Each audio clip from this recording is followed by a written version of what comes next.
Le système de caméra de cette station-service locale a repéré la chose la plus étrange. Une jeune femme est apparue et a immédiatement attiré l'attention de l'agent de sécurité présent, et pour une bonne raison, car elle s'adonnait en secret à un comportement étrange. Lorsque le pauvre homme a vu de quoi il s'agissait, il est devenu pâle sur le champ. Marcus plissa les yeux, essayant d'identifier ce que faisait la femme. Ce n'était pas normal d'arriver à pied, et la façon dont elle se comportait éveillait sa curiosité. La dame regardait nerveusement autour d'elle à plusieurs reprises, comme si elle ne voulait pas être vue. C'est alors que Marcus aperçut le petit jerrycan qu'elle tenait à la main. Il y avait quelque chose de suspect chez cette femme, alors Marcus décida d'ignorer les ogres caméras un moment et de se concentrer sur elle. Il semblait qu'elle attendait que des voitures fassent le plein d'essence, et une fois qu'elles étaient parties, elle passait à l'action. Marcus vit la première voiture quitter la station et, immédiatement après, la femme se précipita vers la pompe qu'elle avait utilisée. Elle siphonnait l'excédent d'essence resté dans la pompe après le remplissage. Marcus cria à l'écran, surpris et en colère. Déçu, il retourna à son poste de sécurité. Il venait de laisser une petite délinquante repartir avec son butin, et cela ne lui plaisait pas. Mais ce qu'il ne savait pas, c'est que la femme n'avait pas terminé. Juste après son retour au poste, elle réapparut sur son moniteur. Il avait encore son matériel prêt, mais il arriva trop tard pour la surprendre en flagrant délit. Ce jeu du chat et de la souris se reproduisit à 3 reprises, et chaque fois Marcus était légèrement en retard. Il devait trouver un autre plan. Rater sa cible à chaque fois le remplissait de colère. Il savait qu'il ne pouvait pas continuer à commettre la même erreur.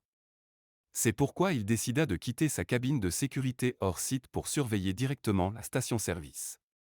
Ce fut la meilleure décision qu'il pouvait prendre, car après environ 1 heure d'attente, tout se mit en place. Il observait son écran comme un faucon, et finit par voir la mystérieuse femme apparaître à nouveau. Elle ne se doutait pas de sa présence cachée. Elle s'approcha de la pompe pour voler encore de l'essence, mais cette fois Marcus était prêt. Il l'attendait de pied ferme avec tout son équipement. Il se leva, prêt à intervenir à tout moment. Mais il réalisa alors qu'il devait la prendre sur le fait. Même si elle avait déjà commis ce délit plusieurs fois, il voulait une preuve irréfutable. Alors il patienta jusqu'à ce qu'elle saisisse le tuyau et remplisse son jerrycan. Ses yeux restaient fixés à l'écran. Quand la jeune femme commença à récupérer ses quelques litres d'essence gratuits, Marcus vit son occasion. Il bondit de sa cachette derrière le bâtiment et fonça vers la voleuse. La femme poussa un petit cri en voyant Marcus s'approcher. Mais son effet de surprise fut de courte durée, car en quelques secondes elle détacha son jerrycan de la pompe et se mit à courir dans la direction opposée. Une poursuite à grande vitesse commença, Marcus était-il prêt?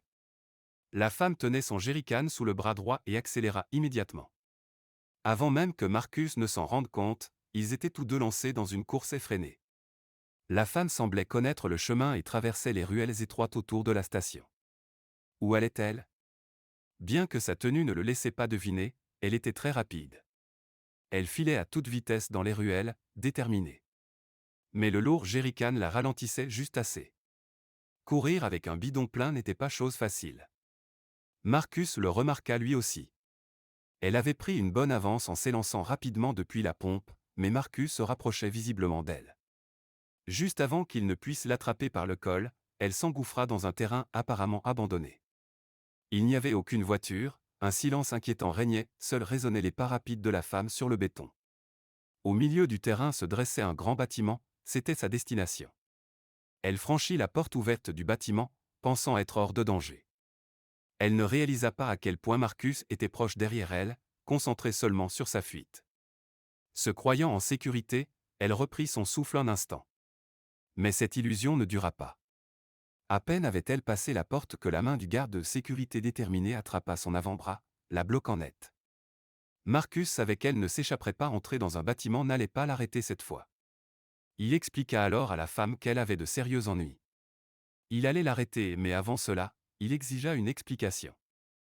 Marcus exigea de savoir pourquoi la jeune femme avait siphonné tout ce surplus d'essence et à quoi cela servait. Il s'attendait à une réponse arrogante après sa demande sèche, mais à sa grande surprise, la femme éclata en sanglots. Elle se mit à pleurer doucement, essuyant une larme avec sa main libre. Cette vulnérabilité soudaine prit Marcus au dépourvu, et sa poigne se relâcha instinctivement. Ce serait pourtant l'occasion parfaite pour elle de s'enfuir, mais elle choisit une autre voie. Elle posa doucement sa main sur son épaule et l'invita à la suivre. La tendresse inattendue de ce geste fit frissonner Marcus. Il n'aurait jamais imaginé que celle qu'il considérait comme une criminelle puisse être capable d'une telle douceur. Malgré tout, il resta méfiant.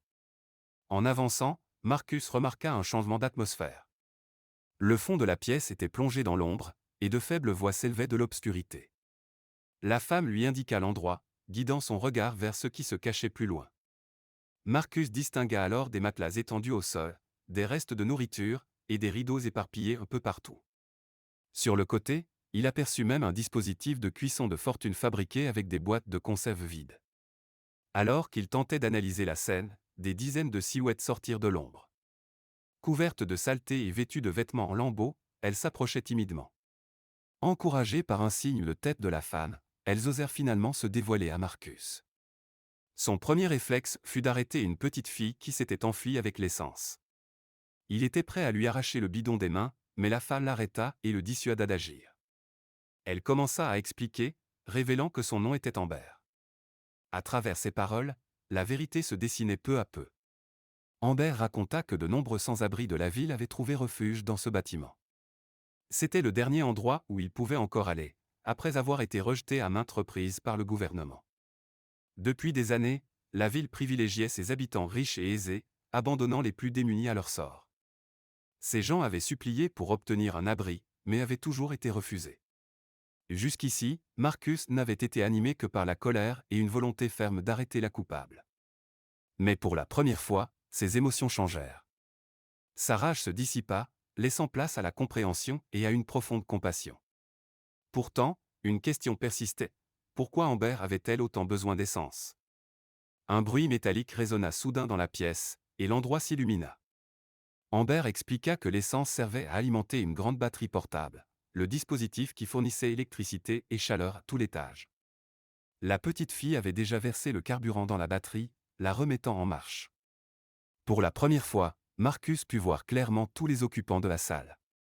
Amber lui confia que, si l'endroit était supportable durant la journée, les nuits, en revanche, devenaient glaciales. Sans la batterie, ces personnes ne pouvaient pas survivre au froid mordant. Marcus resta figé, la bouche entr'ouverte. Enfin, il comprenait.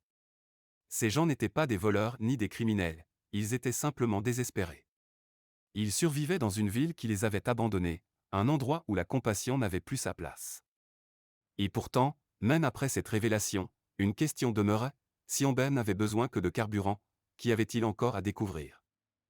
Elle aurait pu tout simplement l'acheter comme l'auraient fait des gens normaux, n'est-ce pas? Alors pourquoi ne l'as-tu pas fait? Demanda Marcus. De cette façon, les sans-abri auraient été aidés et Amber n'aurait rien fait de mal. Mais elle avait une réponse à cela. Ce n'était pas seulement du temps qu'Amber donnait à ces personnes, tout son propre argent allait dans la fondation.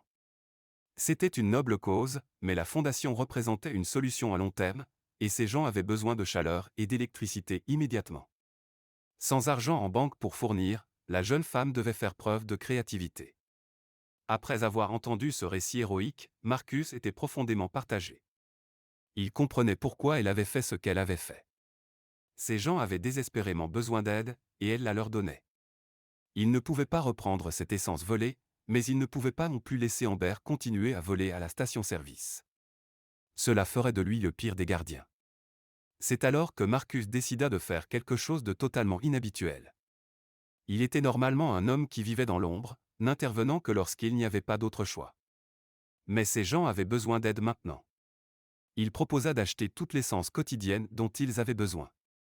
Mais il fit aussi quelque chose d'autre.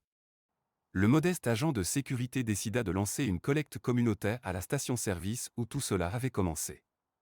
Là, les habitants de la communauté pouvaient apporter leur aide, un peu à la fois, et tous les fonds iraient à ces familles. Et devinez quoi, ce fut un véritable succès. En quelques semaines, la communauté locale adopta l'initiative de Marcus, et la nouvelle se répandit comme une traînée de poudre. Sa station-service fut visitée plus de 4 fois que la deuxième plus populaire de la ville, et les dons affluaient sans cesse. J'ai encore du mal à y croire, dit Marcus en souriant. À ce moment-là, la station-service avait déjà réuni assez d'argent pour fournir aux familles une année entière d'électricité. Mais pourquoi s'arrêter là? Marcus promit de continuer la collecte communautaire aussi longtemps que nécessaire. Qui sait jusqu'où cela pourrait aller? Il était temps qu'ils aient une seconde chance dans la vie.